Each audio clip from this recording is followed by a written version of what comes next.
Dear students, आज हम पढ़ेंगे स्ट्रक्चर ऑफ सेंटेंस। देखिए, कोई भी हम सेंटेंस बनाते हैं, हिंदी में बनाए, इंग्लिश में बनाए, उर्दू में, उसका अपना तरीका होता है बनाने का। हिंदी का अपना मेथड अलग है बनाने का, इंग्लिश का अलग मेथड है। तो इंग्लिश में जो तरीका है हम आज वो सिखाएंगे कि हमें सेंटेंस बनाना आ जाए, ताकि हम आगे सेंटेंस बना सकें, फिर लेटर बना सकें, स्पीकिंग कर सकें। तो सबसे जो बेस्ट पॉइंट है स्ट्रक्चर ऑफ सेंटेंस, वाक्य का ढांचा। हिंदी में कहते हैं वाक्य का ढांचा, यानी कि जुमले की बनावट। देखिए, इसमें अगर हम ये 3 मैंने आपके जो वर्ड्स लिखे हैं, subject plus verb plus object, यानी कि पहले सब्जेक्ट आएगा, फिर वर्ब आएगा और फिर ऑब्जेक्ट आएगा, तो हमारा सेंटेंस बन जाएगा। सब्जेक्ट और वर्ब इतना रहे तब भी हमारा एक सेंटेंस बन जाता है, लेकिन मेन जो बेस पॉइंट है वो यही है, सब्जेक्ट वर्ब ऑब्जेक्ट, वाक्य का ढांचा। अब सब्जेक्ट कहते किसे हैं? सब्जेक्ट एक तो वो होते हैं जो स्कूल के अंदर हम लोग पढ़ते हैं, इंग्लिश मैथ साइंस वगैरह, वो भी सब्जेक्ट है। लेकिन यहाँ जो सब्जेक्ट की बात हो रही है वो क्या है डेफिनेशन, वो अच्छी तरह समझ लीजिए। किसी भी काम के करने वाले को सब्जेक्ट कहते हैं। किसी भी काम के करने वाले को सब्जेक्ट कहते हैं, यानी कि कर्ता। ये सेंटेंस के शुरू में आता है। ये मैंने हिंदी में लिखा, इसके ऊपर इंग्लिश के अंदर भी लिखा है। द पर्सन और thing one who is doing work is called subject. काम का करने वाला, अब वो चाहे इंसान हो, चाहे जानवर हो, चाहे परिंदा हो, एक्स वाई जेड कोई भी हो, चाहे फरिश्ते काम कर रहे हो, द पर्सन या thing who is doing work is called subject. समझ लो अच्छी तरह, काम के करने वाले को सब्जेक्ट कहते हैं। काम का करने वाला, उसमें वो नाउन भी हो सकता है, वो सिंगल नाउन भी हो सकता है, यानी कि एक, और प्रोनाउन भी हो सकता है, या ज्यादा लोग भी हो सकते हैं, ज्यादा, एक से ज्यादा। जैसे कि आई में वी, हम, यू, तुम, ही वह लड़का, शी वह लड़की, इट यानी कि ये, या दिस डॉग बोले, दिस कैट बोले, सिंगल नाउन एक नाम, दे वे बहुत सारे, प्लूरल नाउन यानी कि ज्यादा, और मैंने लिखा क्या है एक्सेट्रा, यानी कि और आगे जो भी काम करने वाला है उसे सब्जेक्ट कहते हैं। आपके समझ में आ गया होगा। नंबर 2 हमारा क्या है, वर्ब है। वर्ब, वर्ब यानी कि हिंदी में क्या है, क्रिया। किसी भी काम के करने या होने को वर्ब कहते हैं। कोई सा भी काम, कोई सा भी काम। The work, any work, any work which is done और हैपन, जो काम विच इज डन, जो करा जाता है और जो होता है, उसे हम क्या कहते हैं, वर्ब कहते हैं। देखिए, वर्ब की 3 फॉर्म्स होती है, आपने सुन रखा है, गो एंड गो, वो इंशाल्लाह बाद में पढ़ाएंगे।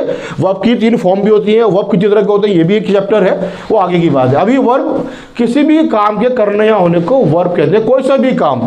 जैसे कि ऐड, जोड़ना लिखा है मैंने, बी, होना, लाइफ में कुछ बनने को भी बी कहते हैं, और कैच, पकड़ना, डिग, खोदना, स्नैच, छीनना, गो, जाना, कम, आना, स्लीप, सोना। हजारों लाखों वर्ब्स हैं, मैं सब तो अभी नहीं लिख रहा, नहीं लिख सकता अभी, लेकिन बताना क्या है पॉइंट कि वर्ब क्या होता है। समझ में आ रहा होगा आपके। और हमारा चैनल सब्सक्राइब कर दीजिएगा, नहीं करा तो वीडियो को अच्छी तरह पूरी देखिएगा ताकि समझ में आ जाए। ओके, सब्जेक्ट काम का करने वाला, सब्जेक्ट काम का करने वाला, और उसके बाद वर्ब क्या हो गया हमारा वर्ब हो गया काम जो हो रहा है, या हो गया, या होगा काम। अब आता है नंबर 3, ऑब्जेक्ट। ऑब्जेक्ट क्या होता है? सभी जानते हैं ऑब्जेक्ट तो हम आइटम्स को बोलते हैं, जो भी आइटम है वो ऑब्जेक्ट है। कभी कभार इंसान भी ऑब्जेक्ट बन जाता है। क्या इंसान भी ऑब्जेक्ट बन जाता है? कोई काम है वो ऑब्जेक्ट हो जाता है। कैसे देखें, ये पहले मैं हिंदी में बताया हूँ। जिस वर्ड पर सब्जेक्ट और वर्ब मिलकर असर डालें उसे ऑब्जेक्ट कहते हैं।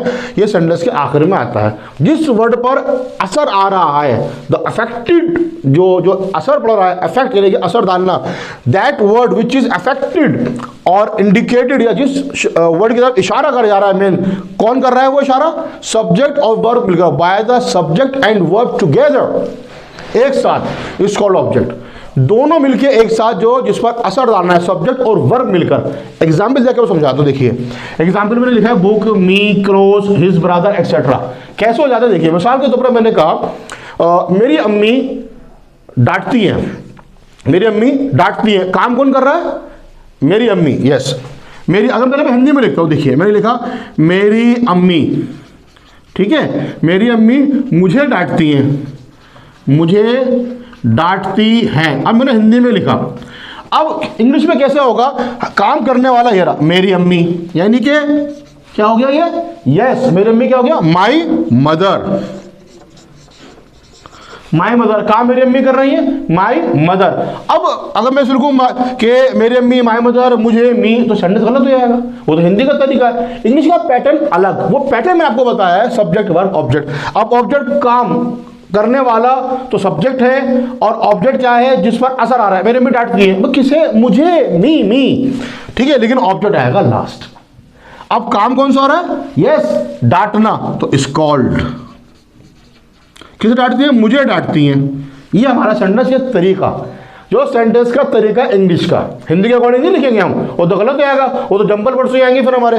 तो माई मदर स्कॉल्ड्स मी, मेरी अम्मी डांटती हैं, मुझे डांटती हैं, ठीक है ना। तो मेरी अम्मी डांटती है मुझे, तो मेरी अम्मी काम करने वाली, सब्जेक्ट वर्ब काम, असर किस पे डालना है, मुझ पर डालना है। एक एग्जाम्पल और लेते हैं, जैसे कि मैंने आपसे कहा मैं पीता हूं, अरे आप क्या, मैं सर तो पीते हैं, आप ये समझे, लेकिन मैं बात किसकी कर रहा हूँ, किसी और आइटम क्या, कुछ और समझ गए। जैसे मैं पीता हूँ, यानी कि मैं काम करने वाला, मैं, आई क्या, पीना यानी कि ड्रिंक, आई ड्रिंक। अब मैं बात किसकी कर रहा हूँ, जूस की, जिस पर असर आ रहा है। तो ये है मतलब कहने का कि सब्जेक्ट और वर्ब जिस पर असर डालेंगे, जिस वर्ड के ऊपर, उससे हम क्या करेंगे, यस उसे ऑब्जेक्ट बोलेंगे। बहुत इजी तरीके से आपको डिफाइन करने की कोशिश करिए कि सब्जेक्ट काम करने वाला, वर्ब काम, और ऑब्जेक्ट जिस पर असर आता है। कभी कभार ऐसा होता है कि ऑब्जेक्ट की जरूरत नहीं पड़ती। देखिए जैसे कि ये देखिए क्या लिखा है मैंने, यस शी क्लैप्स, वे ताली हो जाती है, सेंटेंस पूरा हो गया हमारा। तो इतना भी सेंटेंस बनता है हमारा, ठीक है। और सब्जेक्ट वर्ब ऑब्जेक्ट आ जाए तो सेंटेंस हमारा कंप्लीट हो और आगे बन जाता है। कई बच्चे ये भी पढ़ते हैं कि subject plus predicate, subject plus वो प्लस कॉन्कर्ड, वो आपको हम बाद में डिफाइन करेंगे नेक्स्ट सील में, वो क्या आइटम, मतलब क्या चैप्टर है और वो क्या होता है। अभी मैंने बिल्कुल बेस बताया है। जिन बच्चों को इंग्लिश सीखनी है और सीखना चाहते हैं, उन्हें ये पॉइंट रूल फॉलो करना पड़ेगा, बहुत इजीली सेंटेंस बना सकते हैं। Okay, now it has been completed. हमारे साथ बने रहने के लिए हमारे चैनल को सब्सक्राइब करें and do not forget to press bell icon.